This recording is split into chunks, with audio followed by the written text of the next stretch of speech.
There's something unforgettable about the moment a woman the royal world never expected suddenly becomes impossible to ignore. A secretary, a shopkeeper's daughter, a marketing executive at a pub in Sydney, an actress from Philadelphia. None of them were born into royalty. None were raised for a throne. Yet somehow they ended up wearing crowns once reserved for women born inside palaces. And the jewels they received were never just decorations. In royal families, jewels are approval, acceptance, proof that history has finally made room for you. This is the story of the women who changed monarchy forever, and the legendary diamonds, sapphires, emeralds, and rubies that marked the moment they truly belonged. We begin with the woman who defined the modern royal fairy tale, Grace Kelly. Born in Philadelphia in 1929, Grace was the daughter of a wealthy Irish-American businessman. By her 20s, she had already become one of Hollywood's biggest stars, winning an Academy Award and starring in classics like Rear Window and To Catch a Thief.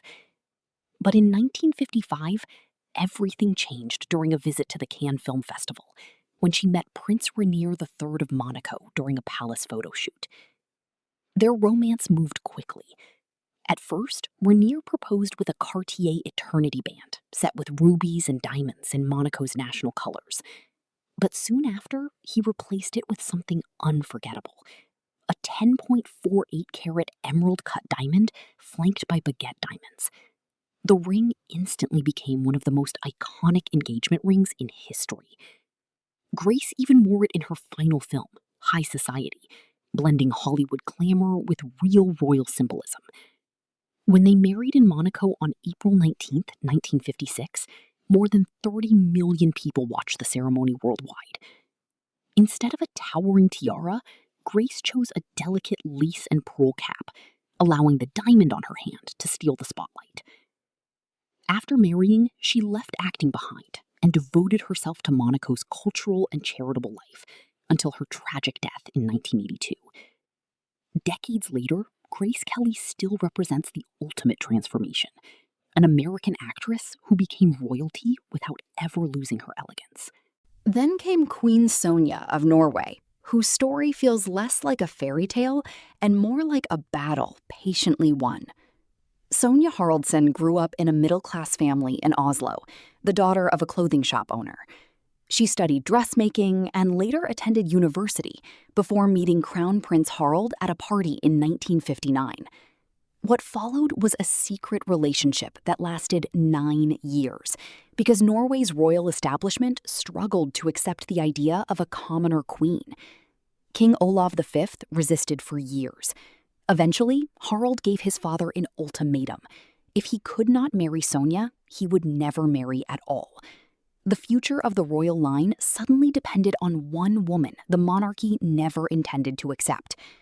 In 1968, the king finally approved the marriage. For years, Sonja worked quietly beside the royal family, slowly earning public respect through service, dignity, and patience. Then, in 1991, she became Norway's first queen consort in over 50 years. And with that title came one of Europe's most extraordinary royal jewel collections, the Norwegian Emerald Parure. Originally linked to the French imperial court, the towering emerald tiara and matching jewels became a powerful symbol of Sonja's journey. In official portraits, the emeralds frame her like a queen history finally surrendered to. Some royal victories arrive instantly, others take decades. Queen Silvia of Sweden's story began in an entirely different world, the Munich Olympics. In 1972, Silvia Sommerlath was working as a hostess at the Games, greeting guests in traditional Bavarian dress. Born to a German father and Brazilian mother, she grew up between Europe and Sao Paulo and trained as a multilingual interpreter. During the Olympics, she met Sweden's Crown Prince Carl Gustaf. Their relationship quietly developed over 4 years before the future king proposed in 1976. Their wedding became historic, the first marriage of a reigning Swedish king in generations. As queen, Silvia became known not only for elegance, but for advocacy, especially for children's rights and anti-exploitation campaigns. But her royal image is forever tied to some of Sweden's greatest jewels. The Leuchtenberg Sapphire Parure, originally connected to Napoleon's extended family, became one of her defining royal sets. The sapphire tiara, necklace, and earrings appeared repeatedly at Nobel Prize ceremonies and state banquets, turning deep blue sapphires into part of Sweden's modern royal identity. Then there was Queen Sophia's famous 9-pronged diamond tiara, dramatic, heavy, and impossible to ignore. Silvia wore it so often that it became symbolic of endurance itself, the physical and emotional weight carried by a queen. A woman once welcoming guests at the Olympics had become one of Europe's longest-serving royal figures. And then there's Queen Mary of Denmark, perhaps the most unbelievable story of them all. Mary Donaldson grew up in Tasmania and built a successful career in advertising and marketing. During the Sydney Olympics in 2000, she went out with friends to a pub called the Slip Inn, where she met a man introducing himself only as Fred. She had no idea he was Crown Prince Frederik of Denmark. What sounded like the beginning of a romantic comedy became one of the most famous royal love stories of the century. After a long-distance relationship and years adapting to royal life, Mary married Frederik in Copenhagen in 2004. The jewels that came with her new life carried centuries of history.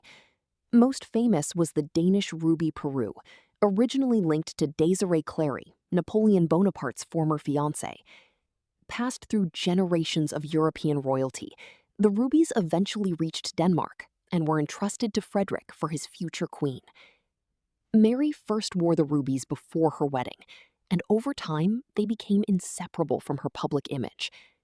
When Queen Margrethe II abdicated in 2024 and Mary officially became queen consort, she gained access to even more historic treasures, including the legendary Pearl Poiré tiara.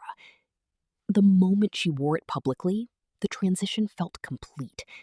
The marketing executive from Tasmania was no longer becoming royal. She was royal. And that is what makes these stories unforgettable.